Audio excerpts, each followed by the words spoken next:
I'm just going to quickly intro Brad and Rachel so that you can know why I've asked them to come and share with us on this today.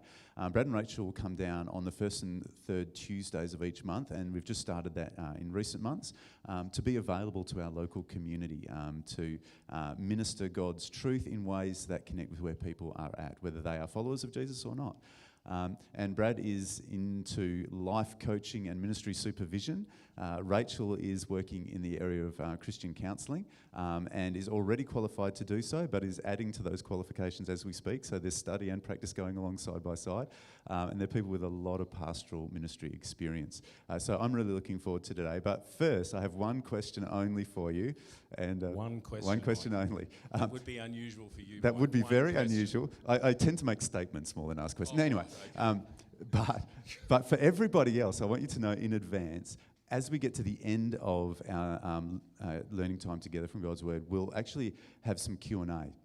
So if you write down any questions that you have as Brad and Rachel speak to us on the topic of grief and loss, we'll be able to ask those questions at the end. So for those of you who are online, there'll be a QA code on the screen.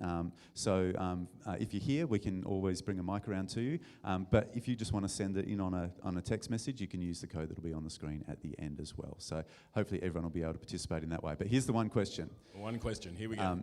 Your ministry that you've embarked on together is called Hav-A-Chat. That's correct. Well, that's the short word, the title. Yep. Why did you decide to call it Have-A-Chat? And I'm guessing your slogan is a big part of that, but I'm not even going to recite that. Rachel, I'm going to hand that over to you. Brad's going to answer the question, and then you're going to dive into what you're here to share with us about. Yeah.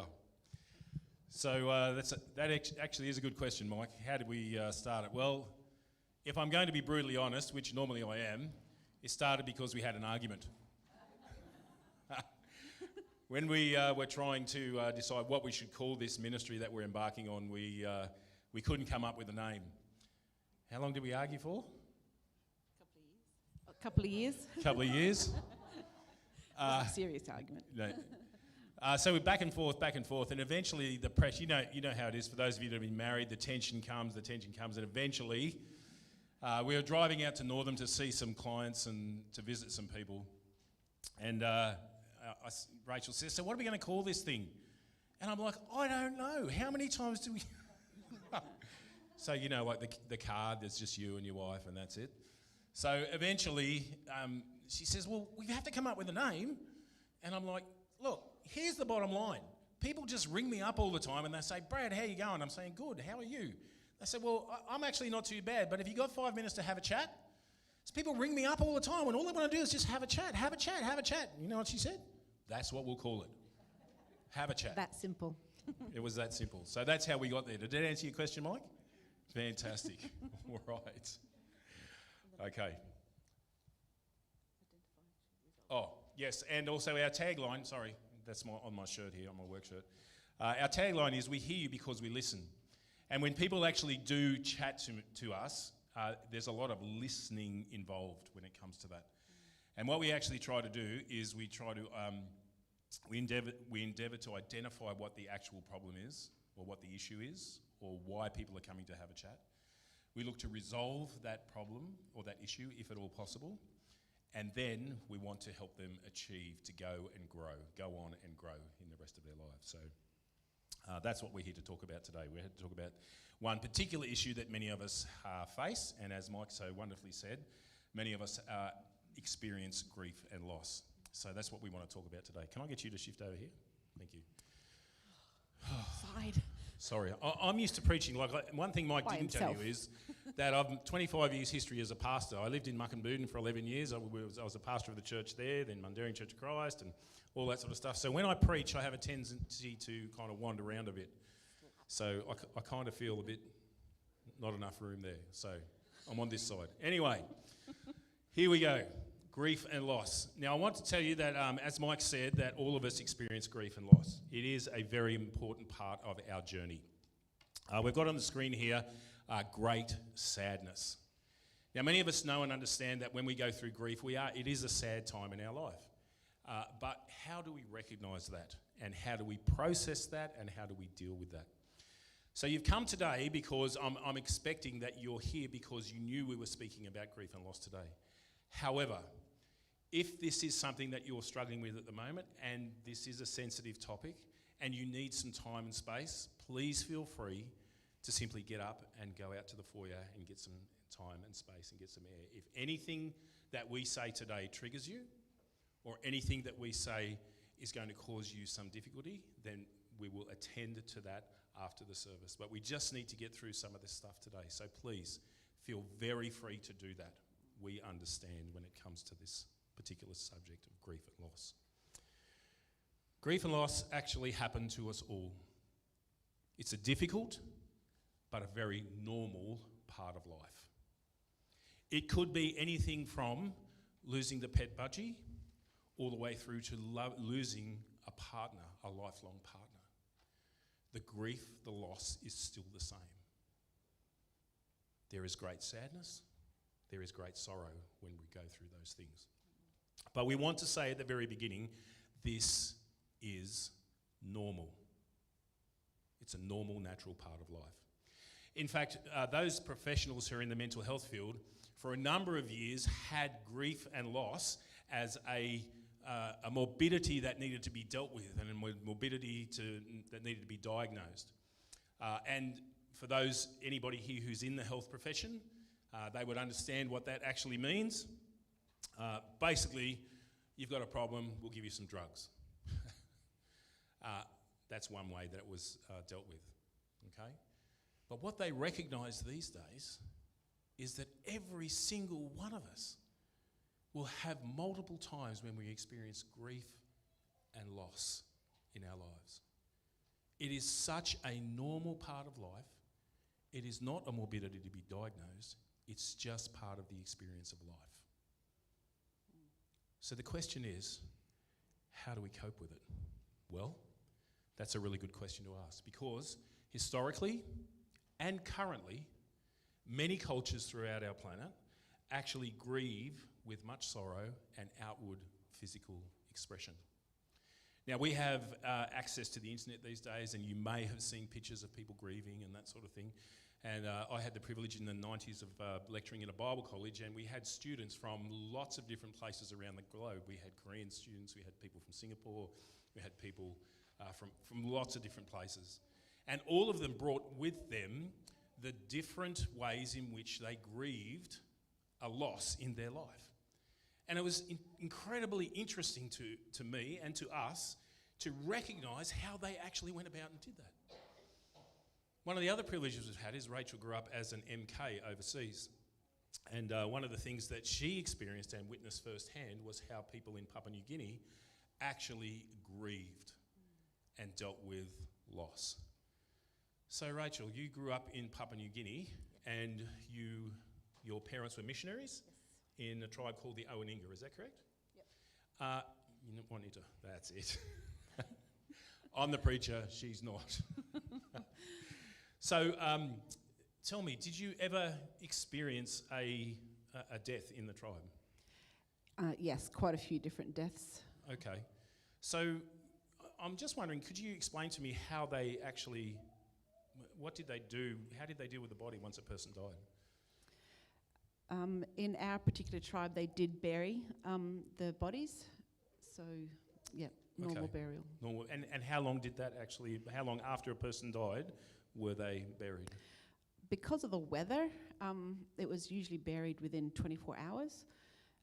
But leading up to then, I was explaining to Brad yesterday, we would often be woken in the middle of the night if there was a death, and there'd be wailing all night. The whole community would begin a whole wailing process. So you lived in the village, in a house in the village, and middle of the night you hear people, screaming, crying? Yes, yep, wailing, screaming, weeping, yep. So the person died in the afternoon, by that evening they're already wailing? Absolutely. Okay, then the next morning it came to burying. Can you explain to me a little bit about how that happened?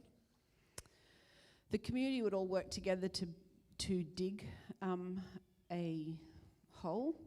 The immediate family members would cover themselves in mud, and that mud was a sign of mourning, which would never get washed off. It would eventually wear off, but while that mud was on their skin and on their bodies, that was their an outward expression that continued on with them.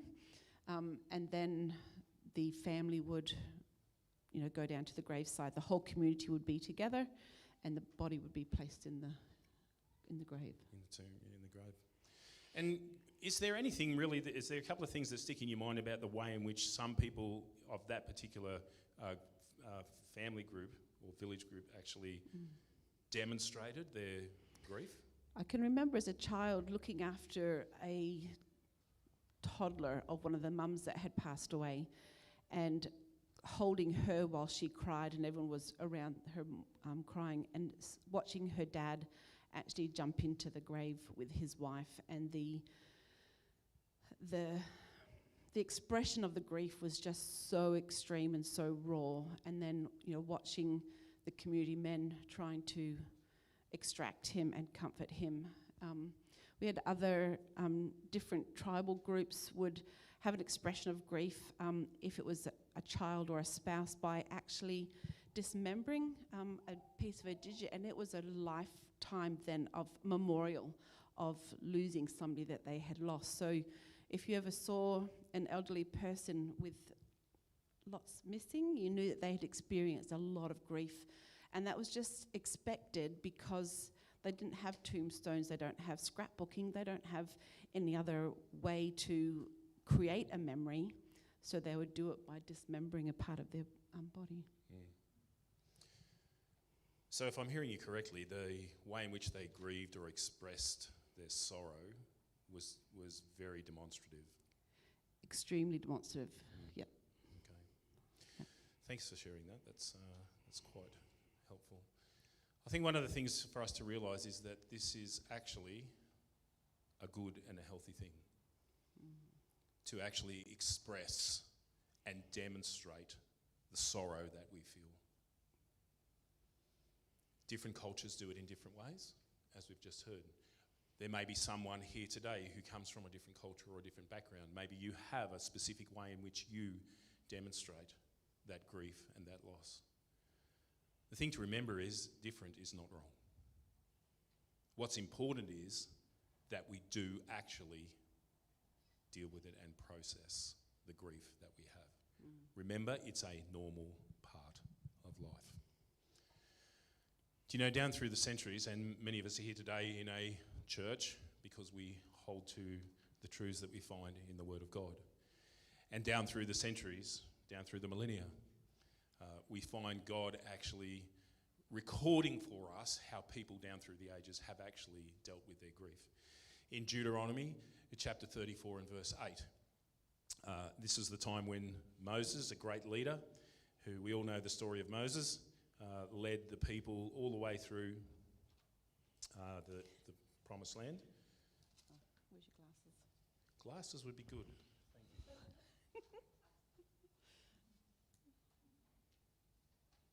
Oh, look at that. Didn't even have the right book.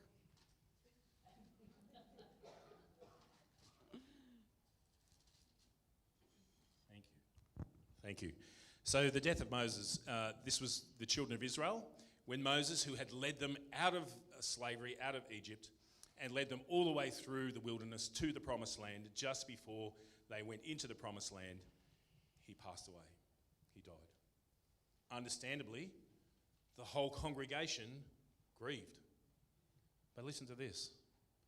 The Israelites grieved for Moses in the plains of Moab 30 days, until the time of weeping and mourning was over. For the children of Israel, there was a specific time. Not only did they grieve for 30 days, but they knew it was a specific time. They had a specific way in which they went about doing that. It was a normal part of life. There were certain things that were expected to happen. There were certain things that they knew were going to happen. And each of those people who was grieving the loss of Moses had an opportunity for 30 days to experience those things.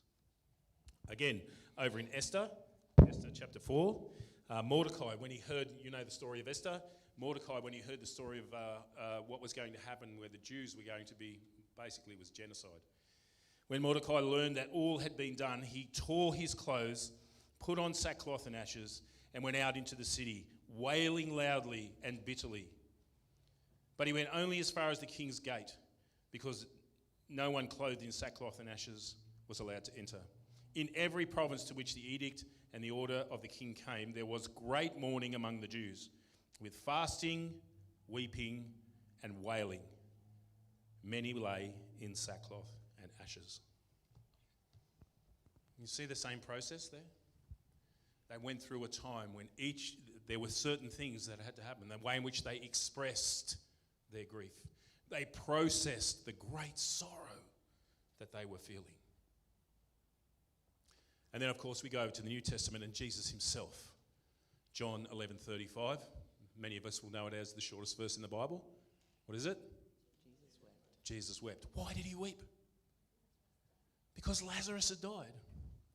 In fact, if you look at the original Greek language there, it says Jesus uttered from very, very deep down here. It was like he walked up to the grave and he wept there was such a deep sadness and sorrow. I can imagine Jesus walking up to the grave, Son of God, knowing that he came to provide redemption for mankind. God, why on earth is this happening? Death was never supposed to be a part of your great plan. This man has to suffer. His family has to suffer. All of those things. It came from way down deep in here, the original language says. It wasn't just that he cried. He wept. He expressed his sorrow. He grieved.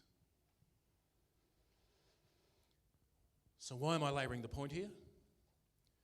Because the reality is, as a pastor, I have done many, many, many funerals, and I've sat with many families going through deep grief and loss. But the reality is that in our culture, we actually prefer comfort. And as a result, we hide our grief, thinking something is wrong if we express our sorrow. Indeed, we often start to get judgmental about someone who is still emotional over a loss that they've experienced. Please don't put your hand up, but how many times have we said, oh, come on, get over it. It's about time you got over it. In our culture, we tend not to express our grief. Now, I don't know why that is. It just is. But I think it's time for a change. I think it would be ultimately helpful if we learned to express our grief and process our grief. So in our culture, this is what it looks like, our common expectations. Life is good, comfortable, sparkly, stuff going on in our life that we really, really enjoy. Before we were lost, this is what our life is like. Then we experience loss, and all of a sudden, there's this big black, our life is filled with this loss. There's lots of clouds around us. We can't get our thinking straight.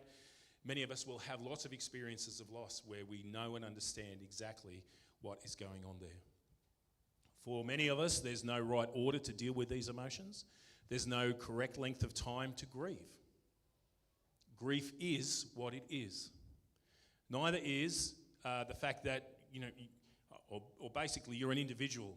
This is your journey, and you don't need to be shamed into feeling or not feeling, because sometimes there's a numbness that comes over each one of us through that grief.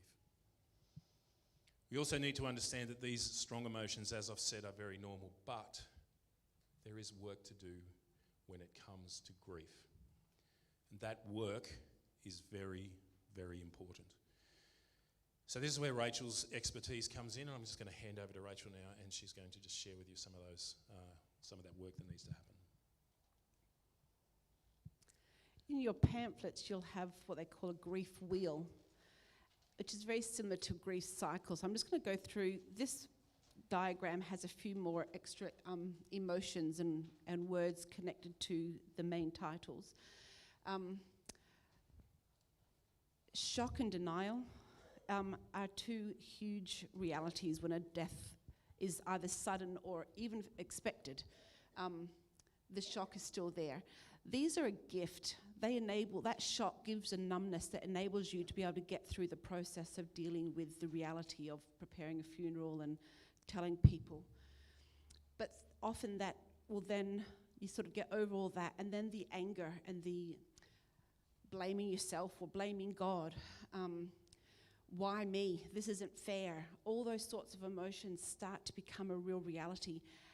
And often, I've said it myself, I've had it said to me, you shouldn't ask God why.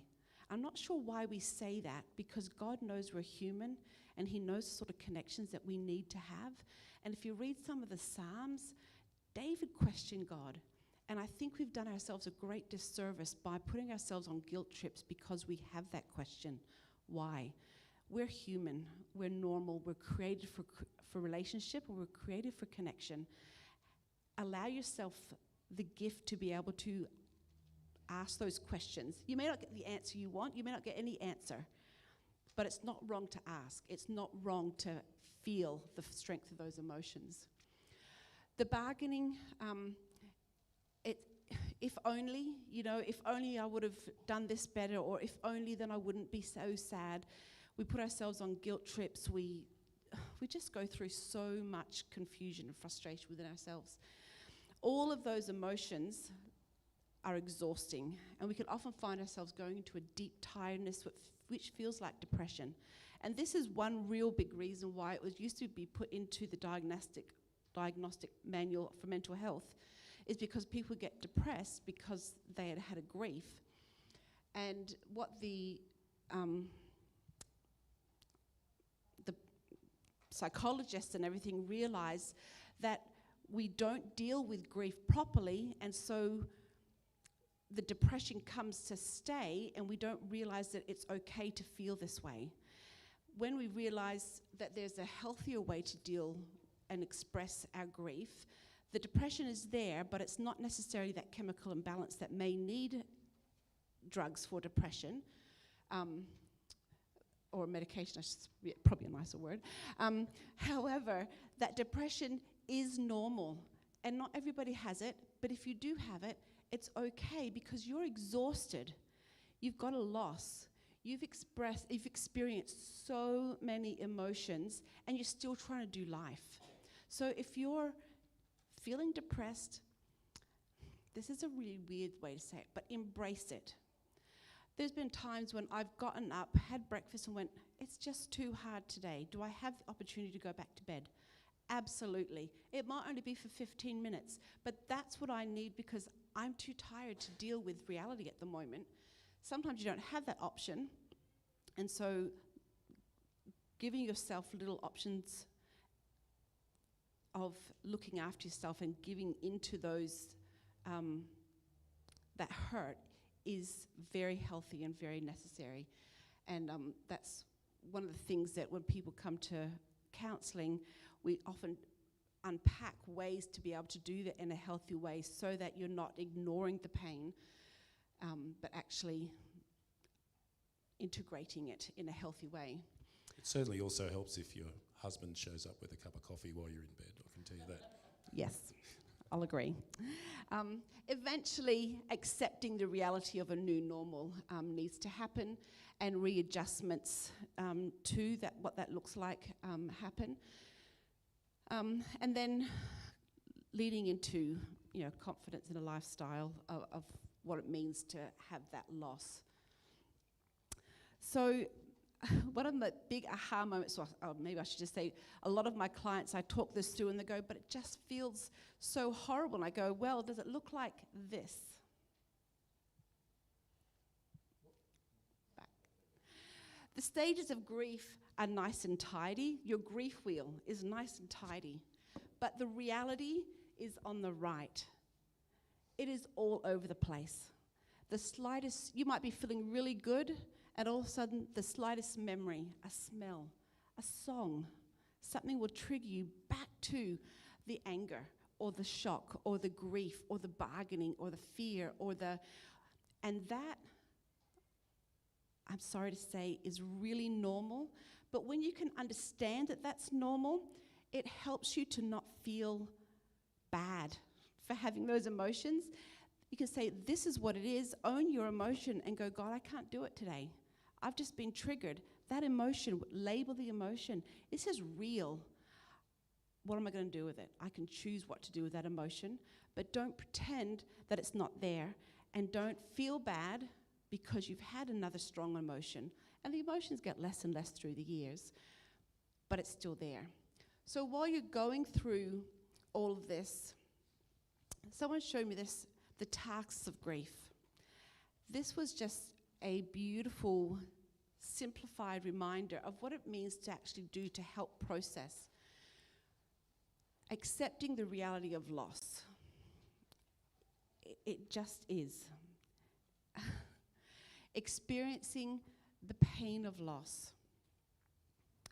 It's uncomfortable, but in doing so, you're able to then integrate it and put it where it belongs. Not box it, but acknowledging it so that you can actually choose how it affects you. And then adjusting to the new environment without the lost person. And we are talking specifically at the moment of loss of a person, but as you know, you would all know that loss can be a lot of things, not just a person. And then reinvest in a new reality. That is what they call the tasks of grief. So to do that well, I love that it says tear. There's a lot of crying, there's a lot of reality, there's a lot of tears. But that's okay. Processing that brings you back to a normal, healthy state of being.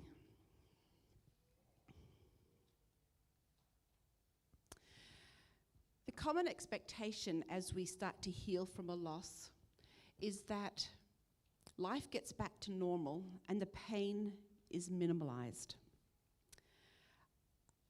I don't know how many of you have thought that that's what should happen, or that's what you've expected to happen. I can tell you, having done many funerals with families and followed up with families as a result of that, that is the common expectation. This is how people think it's going to go. That eventually the pain and the loss will get so small that it becomes almost insignificant in our lives, and we will get back to how it used to be. But in actual fact, that's actually not the case. This is what it actually looks like. The pain may never feel like it's gone. It's not a very nice thing to say or hear, I suppose. But as I began to understand this, and I've shared this with many of my clients, that's what they felt was happening to them. They grew around the pain. The pain was always there, but they grew.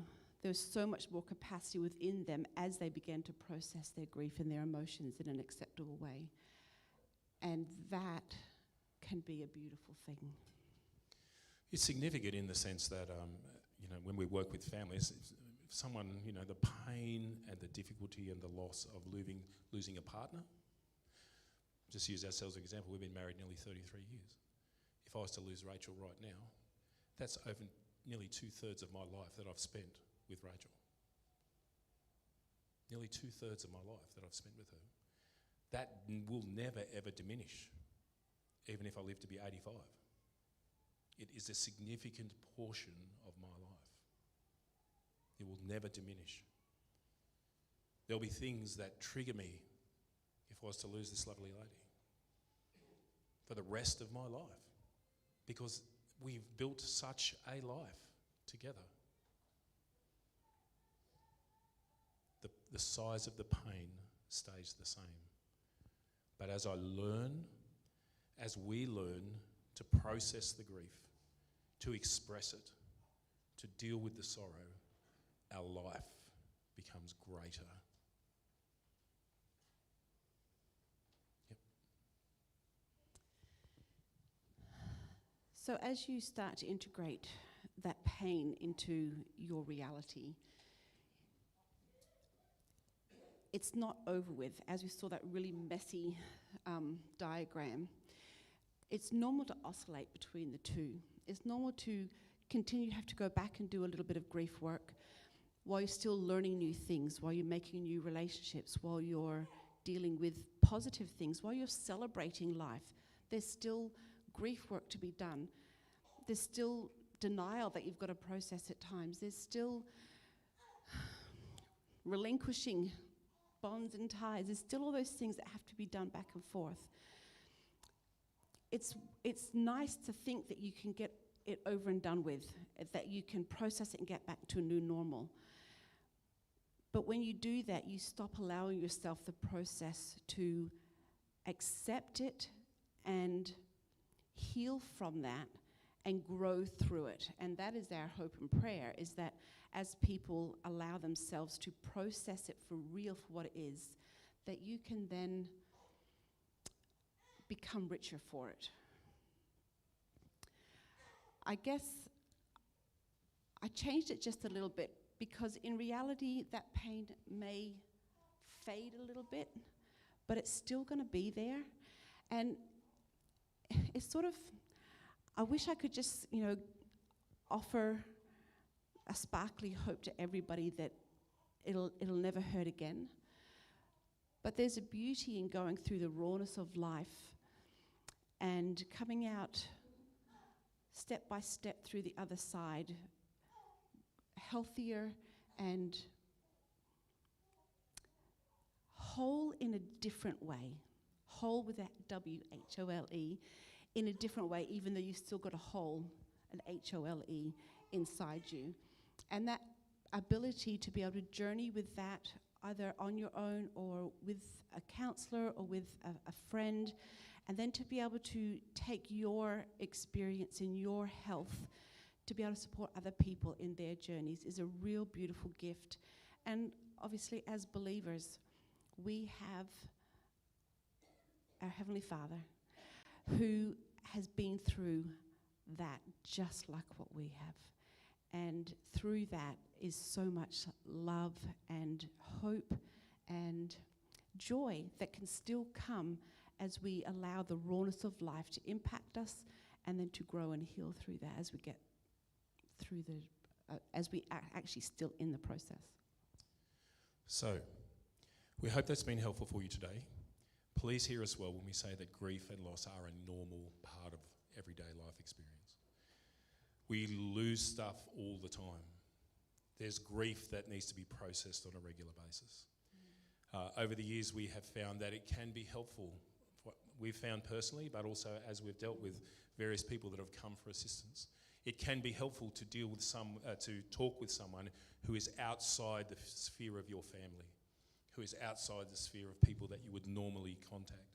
Someone who is independent, for want of a better word, where you can actually express in a confidential environment, knowing that there'll be no judgment when you express what you're really feeling. So that's where go on. So just before we finish, we've talked specifically about the death as being a loss and a grief. I'd say a lot of my counselling is helping people through grief and loss, but it hasn't been a death. It's been circumstantial things that people have had to grieve. It's been changes. I've had people come to me with anger issues, and there's actually an underlying grief, and having processed some of those things through life through the lens of grief has actually enabled them to accept the grief, accept the anger, deal with it through the lens of grief. This is normal, and then receive God's healing for that. So please know that there may be a multiple of issues that you are experiencing or going through. It's just consider, is there a lens of grief that you can put over it? And if so, give yourself permission to go through that grief wheel, to process the different emotions that you might be feeling through whatever change or loss that you've been experiencing. And I pray that will help you process some of those experiences. So, thank you very much for listening. As Mike said, we are actually here every first and third Tuesday of every month. So if you need to talk to somebody, then we'd be very happy to do that.